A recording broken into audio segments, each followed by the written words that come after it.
Jai Gurudev, dear students, welcome back to Bhagavad Gita chanting. Yes, we completed first chapter.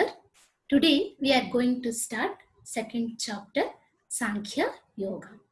Yes, shall we start? Sit comfortably. Yes, our session always starts with Omkara. Join your hand. Chant with me.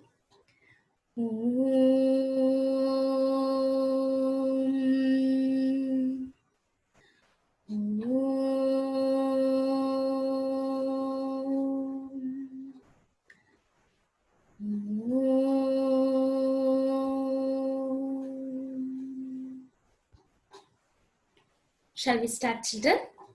Yes. Srimad Bhagavad Gita Dvitiyodhyayah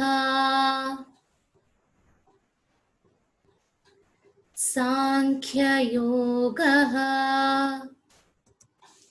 Observe my pronunciation and you have to repeat after me. Yes, shloka number 1. Sanjaya Uvacha. Repeat, children.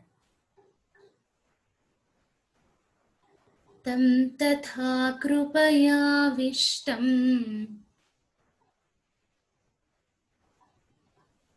Ashrupurnakulekshanam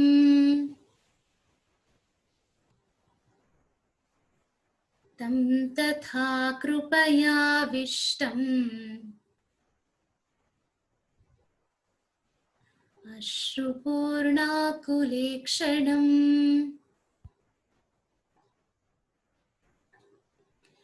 Vishidantamidam vakyam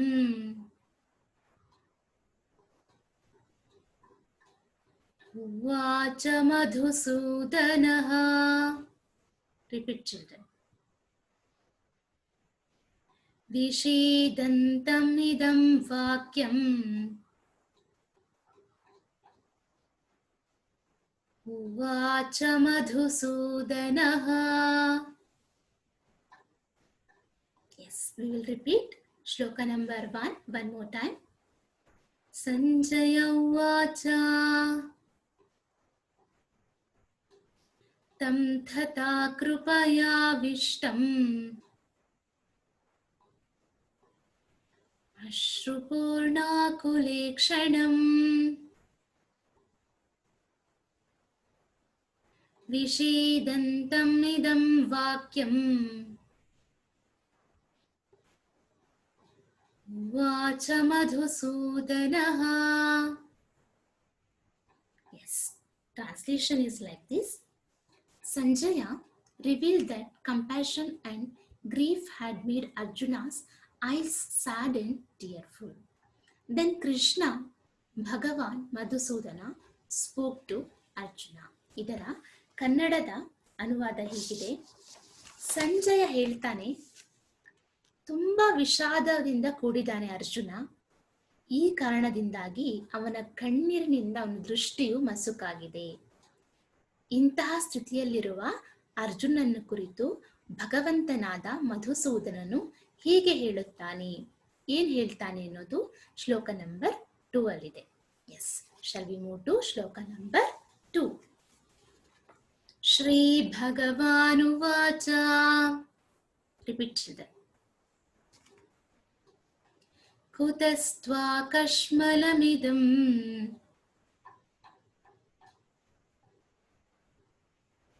ವಿಷಮೇ ಸಮುಪಸ್ಥಿತಂ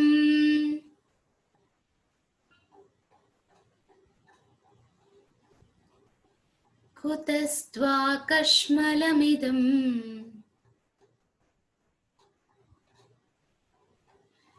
ವಿಷಮೇ ಸಮುಪಸ್ಥಿತಂ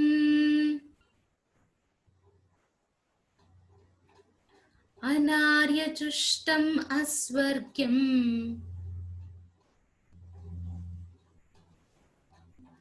ಅಕೀರ್ತಿಕರಂ Arjuna. ಅನಾರ್ಯಚುಷ್ಟಂ ಅಸ್ವರ್ಗ್ಯಂ अकीर्तिकरम् Arjuna. Yes, we will repeat one more time. Shloka number 2. Shri Bhagavanuvacha Kutastva Kashmalamidam Vishame Samupasthitam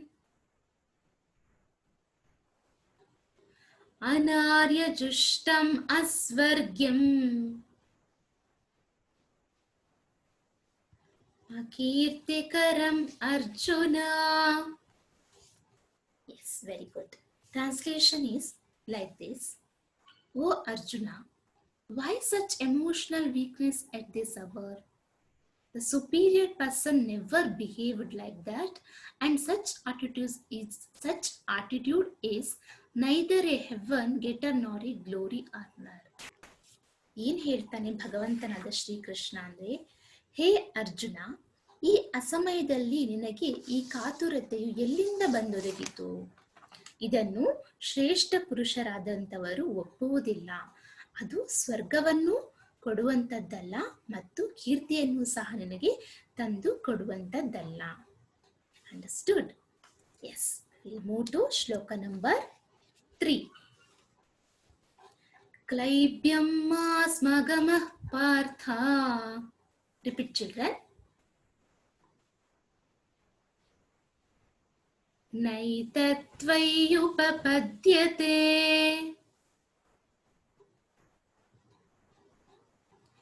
ಕ್ಲೈಬ್ಯಂ ಮಾಸ್ಮಗಮಃ ಪಾರ್ಥ ನೈತತ್ವಯ್ಯುಪಪದ್ಯತೆ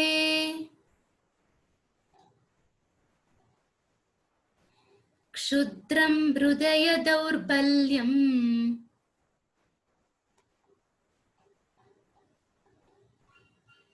ತ್ಯಕ್ತೋತ್ತಿಷ್ಠ ಪರಂತಪ.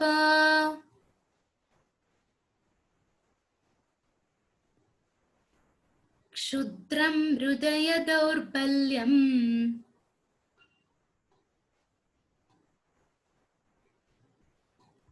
ತ್ಯಕ್ತೋತ್ತಿಷ್ಠ ಪರಂತಪ. Yes, we will repeat one more time. Shloka number 3. ಕ್ಲೈಬ್ಯಂ ಮಾಸ್ಮಗಮಃ ಪಾರ್ಥ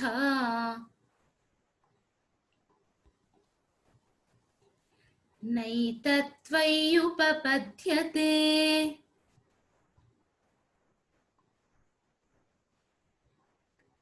ಕ್ಷುದ್ರಂ ಹೃದಯ ದೌರ್ಬಲ್ಯಂ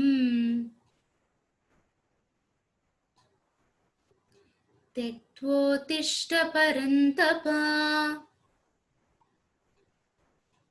Translation is like this. O Partha, don't act like an important. That is not good for you. Banish the mean weakness of your heart and stand up to battle. ಹೇ ಅರ್ಜುನ, ಈ ಭೀರುತನವನ್ನು ಹೊಂದಬೇಡ, ಏಕೆಂದ್ರೆ ನಿನಗೆ ಇದು ಉಚಿತವಲ್ಲ, ಅಂದ್ರೆ ಯೋಗ್ಯವಾಗಿಲ್ಲ. ಹೃದಯದಲ್ಲಿ ಉಂಟಾದಂತಹ ಈ ಕೆಟ್ಟದಾದ ದುರ್ಬಲತೆಯನ್ನು ತ್ಯಾಗ ಮಾಡಿ ಯುದ್ಧಕ್ಕಾಗಿ ಎದ್ದು ನಿಲ್ಲು ಅನ್ನುವಂತಹ ಮಾತನ್ನು ಶ್ರೀಕೃಷ್ಣನು ಅರ್ಜುನನಿಗೆ ಹೇಳುತ್ತಾನೆ. ನಂತರ ಶ್ಲೋಕ ನಂಬರ್ 4. ಅರ್ಜುನ ಉವಾಚ. Repeat children. ಕಥಂ ಭೀಷ್ಮಮಹಂ ಸಂಖ್ಯೇ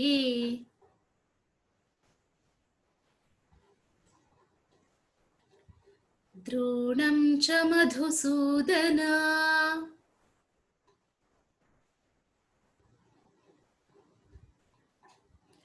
ಕಥಂ ಭೀಷ್ಮಮಹಂ ಸಂಖ್ಯೇ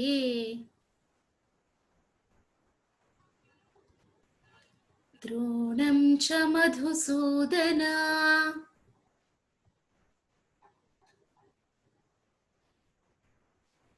ಇಷುಭಿಃ ಪ್ರತಿಯೋತ್ಸ್ಯಾಮಿ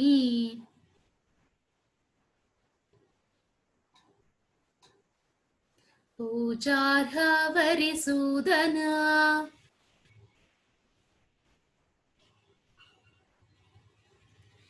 ಇಷುಭಿಃ ಪ್ರತಿಯೋತ್ಸ್ಯಾಮಿ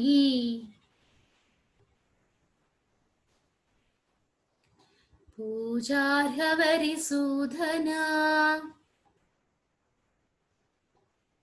Yes, we will repeat shloka number 4 one more time. Arjuna uvacha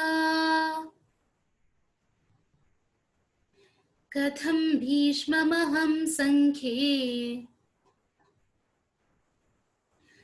द्रोणं च मधुसूदन.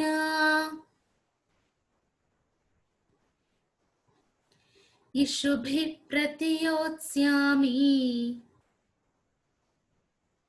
पूजार्हवरिसूदन.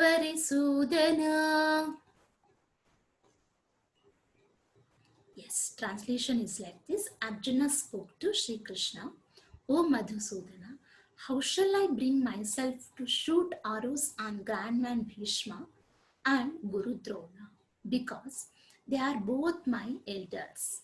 ಇದರ ಕನ್ನಡದ ಅನುವಾದ ಹೀಗಿದೆ. ಅರ್ಜುನ ಶ್ರೀಕೃಷ್ಣ ಪರಮಾತ್ಮನಿಗೆ ಹೇಳ್ತಾನೆ, ಮಧುಸೂದನ, ನಾನು ರಣಭೂಮಿಯಲ್ಲಿ ಭೀಷ್ಮರ ಹಾಗೂ ದ್ರೋಣರ ವಿರುದ್ಧವಾಗಿ ಹೇಗೆ ಯುದ್ಧವನ್ನು ಮಾಡಲಿ, ಹೇಗೆ ನಾನು ಬಾಣಗಳನ್ನು ಅವರ ಮೇಲೆ ಬಿಡಲಿ, ಏಕೆಂದರೆ ಇವರಿಬ್ಬರೂ ಸಹ ನನಗೆ ಪೂಜೆಗೆ ಅರ್ಹರಾಗಿದ್ದಾರೆ, ಅಂದರೆ ನನಗಿಂತ ದೊಡ್ಡವರು ಮತ್ತೆ ಯೋಗ್ಯತೆಯನ್ನು ಉಳ್ಳವರು, ಪೂಜನೀಯರಾಗಿದ್ದಾರೆ ಎಂದು ಅರ್ಜುನನು ಶ್ರೀಕೃಷ್ಣನಿಗೆ ಹೇಳ್ತಾನೆ. Yes, today we practise 4 shlokas 1 to 4, second chapter Sankhya Yoga. Yes, shall we continue in next class? Yes. Jai Gurudev students, see you in next class.